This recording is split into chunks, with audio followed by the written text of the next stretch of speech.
بسم اللہ الرحمن الرحیم، السلام علیکم ورحمۃ اللہ وبرکاتہ۔ صدقہ فطر جو ہے یہ ایک مالی عبادت ہے۔ سب سے پہلے یہ بات ذہن میں رکھ لیں، کیونکہ یہ ایک عبادت ہے، اس لیے اس کا طریقہ سلیقہ نبی رحمت صلی اللہ علیہ وسلم نے جو بتلایا سکھلایا ہے، ہم اپنے پاس سے نہیں تراش سکتے، ہم اس کے مطابق چلیں گے۔ اس کے آداب، اس کی مقدار، کس کو دینا ہے، کتنا دینا ہے، کب دینا ہے،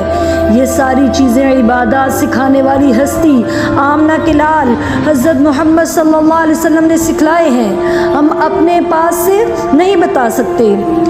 اللہ کے رسول صلی اللہ علیہ وسلم کے صحابی کہتے ہیں، فرض رسول اللہ صلی اللہ علیہ وسلم صدقۃ الفطر۔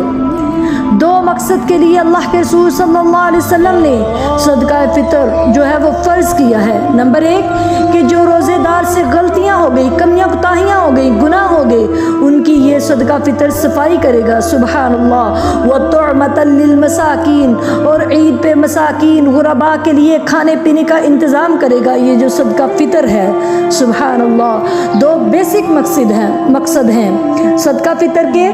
روزے کی صفائی تاکہ بہترین حالت میں روزہ اللہ کے ہاں پیش ہو جائے، اور دوسرا یہ کسی غریب کو دیں گے تو وہ عید والے دن کسی سے سوال کرتا نہیں پھرے گا۔ صدقہ فطر کا مطلب کسی غریب کی بیٹی کی شادی کروانا نہیں ہے،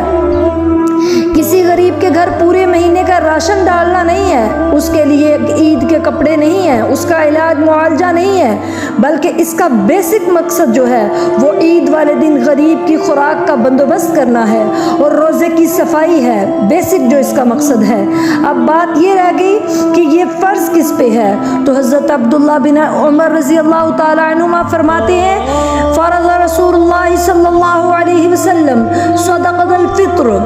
علی الکبیر والصغیر والذکر والانثى والحر والعبد من المسلمین۔ اللہ کے رسول صلی اللہ علیہ وسلم نے فرمایا صدقہ فطر فرض ہے بڑوں پر بھی اور چھوٹوں پر بھی، چاہے وہ ابھی دودھ کیوں نہ پیتے ہوں، یعنی جتنے بھی گھر کے افراد ہیں وہ روزہ ان پہ فرض ہو یا ابھی چھوٹے ہیں وہ نہیں رکھتے، ہر کسی کے اوپر صدقہ فطر جو ہے وہ فرض ہے، اس کی طرف سے بھی دینا ہے۔ تو یہ ماشاءاللہ غریب کا خیال ہی تو ہے،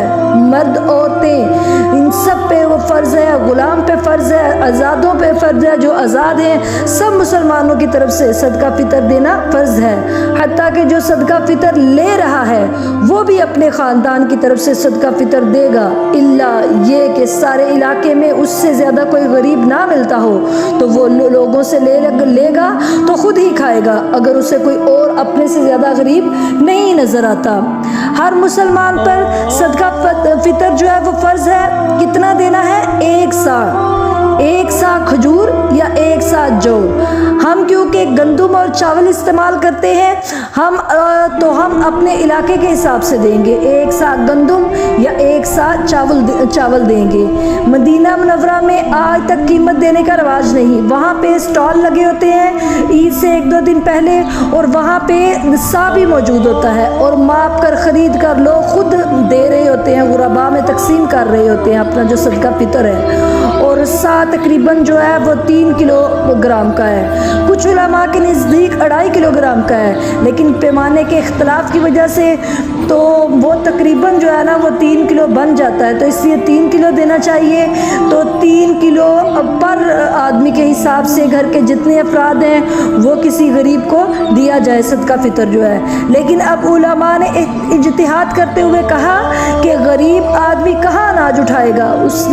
لیے پیسے دے دیے جائیں، حالانکہ اصل ضرورت جو ہے وہ اناج کی تھی۔ دیکھیں آٹے کی کتنی قلت ہے، آٹا کتنا مہنگا ہے، غریب بندہ چاول خرید نہیں سکتا کہ کتنے مہنگے ہیں، تو اناج بہتر ہے، اور سنت بھی اناج دینا ہے، پیسے دینا سنت نہیں، لیکن دے سکتے ہیں۔ اب دینا کب ہے؟ رسول اللہ صلی اللہ علیہ وسلم نے فرمایا جس نے عید پڑھنے سے پہلے ادا کر دیا وہ صدقہ فطر ہے، اور جس نے عید پڑھنے کے بعد دیا وہ خالی صدقہ ہے۔ اس لیے 1-2 دن پہلے صدقہ فطر دینا چاہیے، یعنی کہ آپ 28ویں 29ویں روزے جو ہیں وہ دے دیں، 1-2 دن سے پہلے دینا سنت کے خلاف ہے، تو لہٰذا عید کے بالکل قریب دیں، کیونکہ میں نے آپ کو پہلے بتایا کہ وہ صدقہ فطر دینے کا مقصد جو بیسک ہے وہ تو ہے روزوں کو پاک کرنا کہ ہمارے گناہوں میں جو روزوں میں کمیاں کوتاہیاں ہوئی ہیں گناہ ہوئے ہیں تو وہ معاف ہو جائیں، تو وہ ظاہر ہے آخری روزوں کے نزدیک دیں گے تو ایک آدھ جو روزہ ہے وہ بھی اس میں ایڈ ہو جائے گا۔ اور دوسری بات یہ ہے کہ اس کا بیسک مقصد کیا ہے کہ غربا جو ہیں وہ اپنے عید والے دن اچھا کھا پی سکیں، اچھا انجوائے کر کے وہ دن گزار سکیں جیسے ہم گزارتے ہیں الحمدللہ۔ تو یہ ہے کہ اگر آپ ان کو پہلے دے دیں گے تو وہ پھر کسی اور ضرورت میں خرچ کر لیں گے اور وہ بیسک جو مقصد ہوگا وہ جو ہے وہ مطلب اس سے محروم ہو جائیں گے۔ تو اس لیے اللہ تعالی ہمیں صحیح طریقے سے ان باتوں کو سمجھنے کی، مسائل کو سمجھنے کی توفیق عطا فرمائے۔ اللہ تعالی ہم سب کا حامی و ناصر ہو، اللہ ہمارے روزوں کو قبول و منظور فرمائے اپنی بارگاہ الہی میں، آمین۔ السلام علیکم ورحمۃ اللہ وبرکاتہ۔